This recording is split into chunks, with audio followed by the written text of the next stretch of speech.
بسم الله الرحمن الرحيم الحمد لله والصلاة والسلام على رسول الله وعلى آله وصحبه ومن والاه.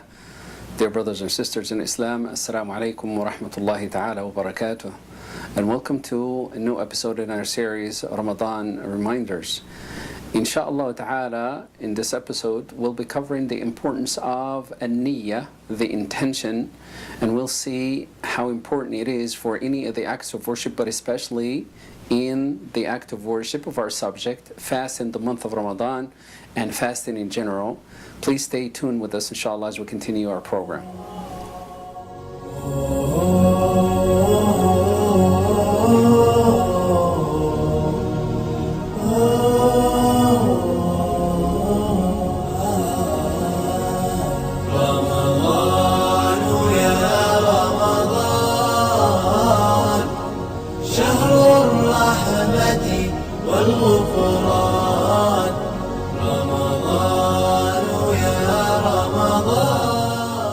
Assalamu alaikum wa rahmatullahi ta'ala wa barakatuh, dear viewers, and welcome back.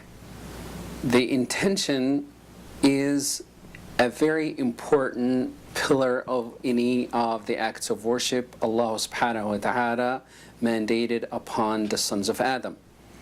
Now, the intention's place is in the heart. And the reason why, by definition, an-niyyah, the intention, is called that way is because it is derived from an-nawa. An-nawa is the core, the seed of a fruit. Now, the heart is the one that does the work of an-niyyah, the intention.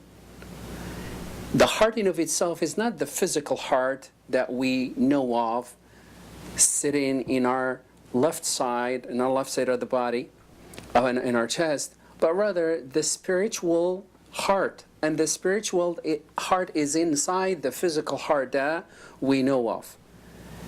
And it is representing the core of the human body. The work of the heart is literally the work of the king. As Abu Hurairah referred to the heart as being the king of the body, explaining the hadith of the Prophet ﷺ that was collected by Imam Muslim in the authority of An-Nu'man ibn Bashir, when the Prophet ﷺ says, أَلَا إِنَّ فِي الْجَسَدِ مُضْغَةً, verily there is a limb of flesh in the human body. If it is sound and good, the rest of the human body is sound and good, and if it is ill and sick, then the rest of the human body is sick, and that is the heart.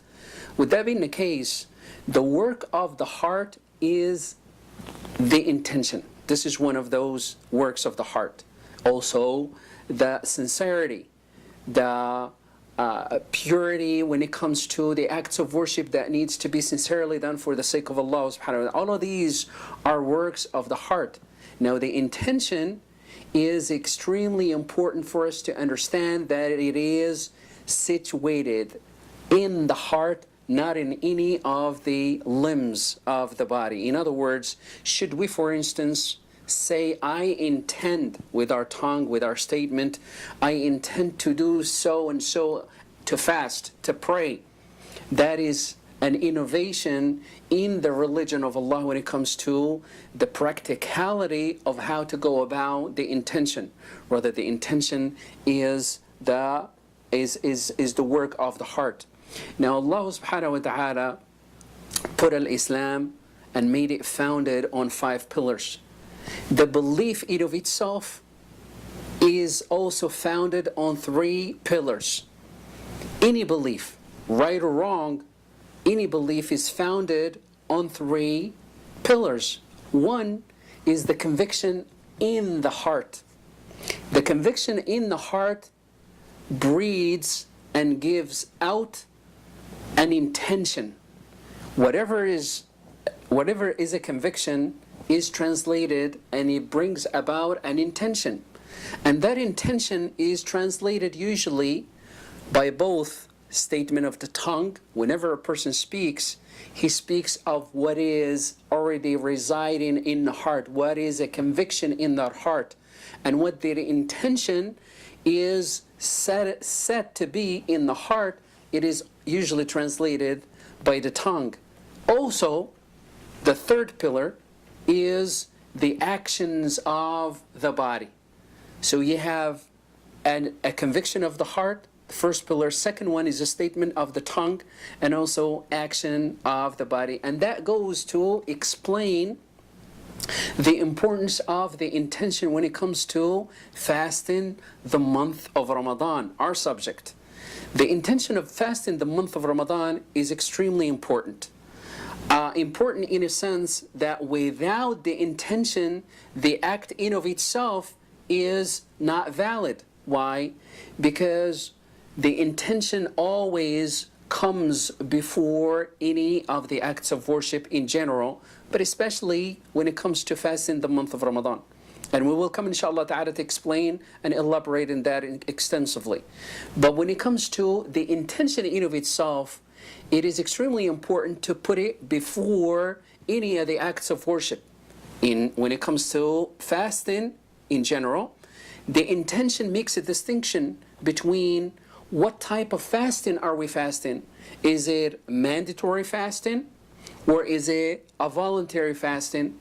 Is it a fasting that we are fasting with the intention, again, with the intention of making up that which we missed?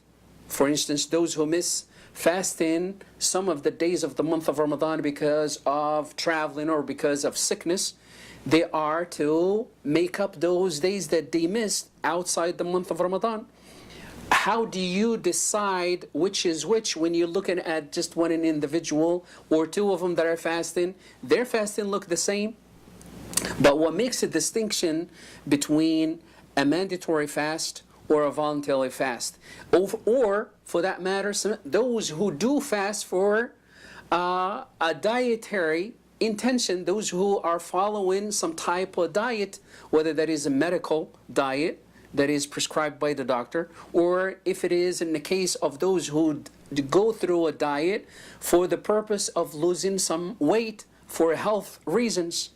In any case, what makes a distinction between a fasting that is done for the purpose of an act of worship or a habit is the intention. Again, we go back to the work of the heart. Another aspect when it comes in regards to the intention, which is the work of the heart, is what makes a habit different than an act of worship.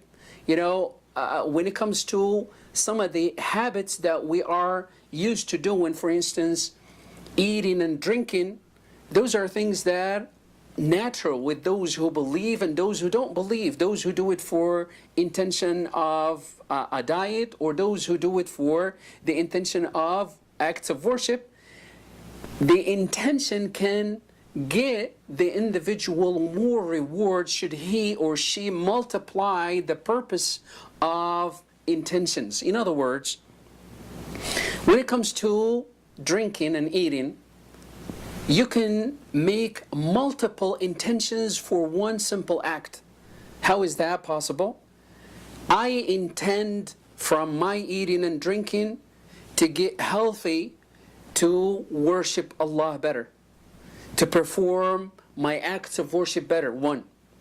2, I eat and drink so I can enjoy and remember the bounties of Allah, so I can give thanks to Allah. 3, I am drinking and eating to fulfill the rights that Allah Ta'ala put upon me in regards to my own body. وَلِجَسَدِكَ عَلَيْكَ حَقًّا. That when it comes to your body, that body of yours has a right upon you that you're supposed to fulfill. So with multiple intentions, the individual gets multiple rewards with one simple act, and that is eating and drinking. And that goes for the rest of the acts of worship, or even the habits that we are used to doing. When it comes to intention, it also takes an act of worship and puts it to a higher level, to where the individual is rewarded for it. Or if the intention is twisted to the wrong direction, the individual is held accountable and even punished for it. Example of that, there are those who do pray, stand before Allah for the prayer, but they pray sincerely for Allah's sake, intended for Allah alone. And then those who stand before Allah in the prayer, but for the intention of showing off, of boasting, or any other motive other than praying for Allah's sake, those are punished. Those are not rewarded. In opposite to that, they are being punished for that. And what makes a distinction between the two? When you're looking at two people standing in the prayer, all you see are just those physical movements, literally, of the bodies praying. How can you make a distinction? The distinction is taking place in the heart. That is why when it comes to the work of the heart, it is impossible for an individual to judge what the heart is sitting on, is convinced with, but what is translated usually outside, sometimes it would give you the sign of what is settled in the heart, what the convictions of the hearts are. In short, when it comes to the intention, it is extremely important to make it sincerely for Allah's sake when it comes to any of the acts of worship, but especially when it comes to fasting the month of Ramadan.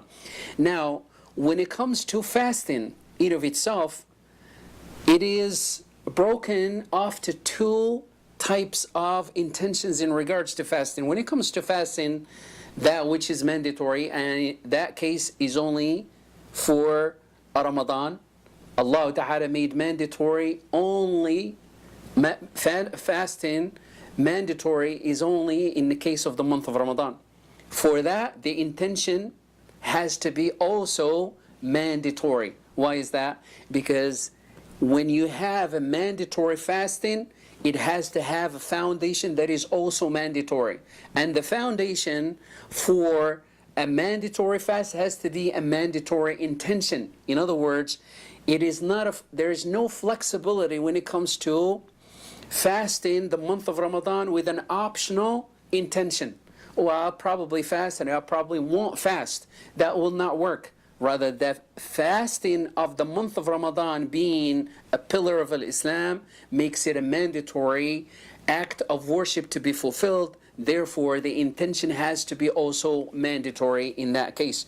But when it comes to fasting an optional and voluntary fasting, the individual can have his intention not made until the day in of itself. For instance, as it was collected by Bukhari and Muslim in the authority of Aisha radiallahu anha, the Prophet sallallahu alayhi wasallam would come during the day and ask for food. He hadn't eaten anything yet, and he would come into his household and ask if there is any food. They would say, there is no food, Ya Rasulullah.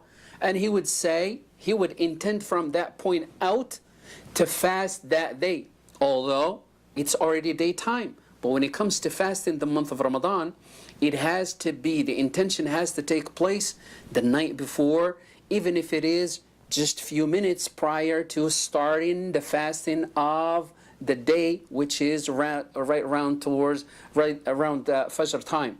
In short, the intention is a tremendous act of the heart. And why the heart? Because the heart is the king.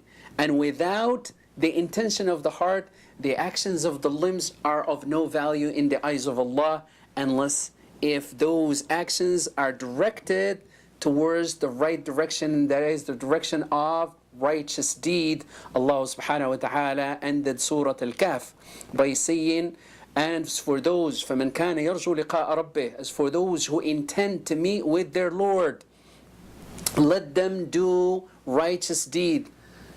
Righteous deed, by definition, is a deed that is done with the intention sincerely for Allah's sake. And the second condition is for that deed to be in accordance with the way Allah and His Messenger sallallahu alaihi wasallam commanded. Ask Allah subhanahu wa ta'ala to bless all of us with that which was shared, inshallah, in this regard. Please join us, inshallah, in our next episode. We continue, inshallah, in the subject of an-niyyah and how important it is before we embark on fasting the month of Ramadan. I leave you in the protection of Allah. Wassalamu alaikum wa rahmatullahi ta'ala wa barakatuh.